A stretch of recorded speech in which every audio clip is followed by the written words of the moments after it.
So next up, we go from quads and to eights, and from schoolboys to club rowers. This is a heat of the Thames Challenge Cup.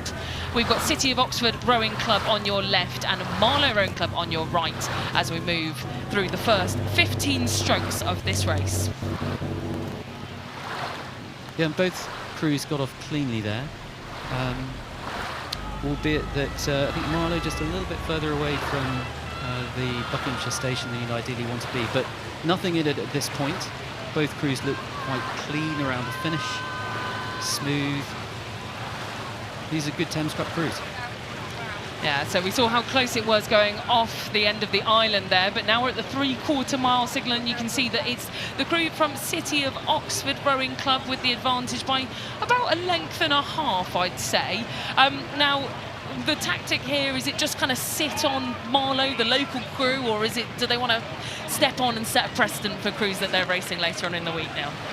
Well, you know, the next step for the City of Oxford crew, if they do win, is another race tomorrow. So this is an exercise now in energy preservation, trying to make sure that their rowing at this point is efficient as possible, without giving the trailing crew a sniff. Now, at this stage, they've only just got clear water, so I think they need to keep their foot on the pedal here, just passing Remenham. There's still some distance to go. And we're back to Cox crews, right? We've been talking a lot about the steering in Cox's crews and having lots to think about as an athlete in the crew, but we've now got Cox's in the bone. We're looking there at the crew from Marlow Rowing Club, and as a Cox, when you've got that kind of advantage, about a length and a bit, you know, not enough to call it comfortable, but also not tight enough to be full foot on the gas. Neil, what are you talking to the crew about at this point in the race? I think you're talking about efficiency, trying to make sure that that rhythm is preserved, that the crew is relaxed on the recovery, is being smooth and fluid around back end, just trying to make sure that boat speed is coming with minimal cost. Now, of course, the athletes will be working super hard here. It's about remaining loose in the shoulders around the front end, fluid around the back end, relaxed on the way forward.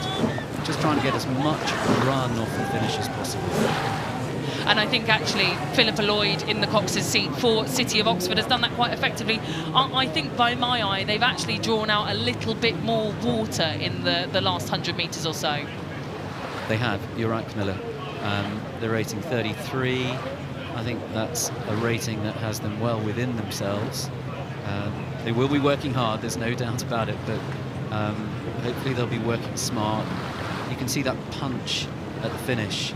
Really lean back on the headwind, punch the boat away at the finish, and try and generate as much run off the release of the blade as possible. Yeah, and an experienced Cox, Philippa Lloyd, is as well taking this City of Oxford crew down the track. She's Cox for the Scotland team, grew up in Edinburgh, learnt Cox at George Heriot School, and now taking this Thames crew for City of Oxford, hopefully to a win, I think, in this Wednesday heat. It's looking that way. She's done a good job, actually. She's been at a very consistent distance, away from the Berkshire booms, all the way down the course. It's exactly what you want.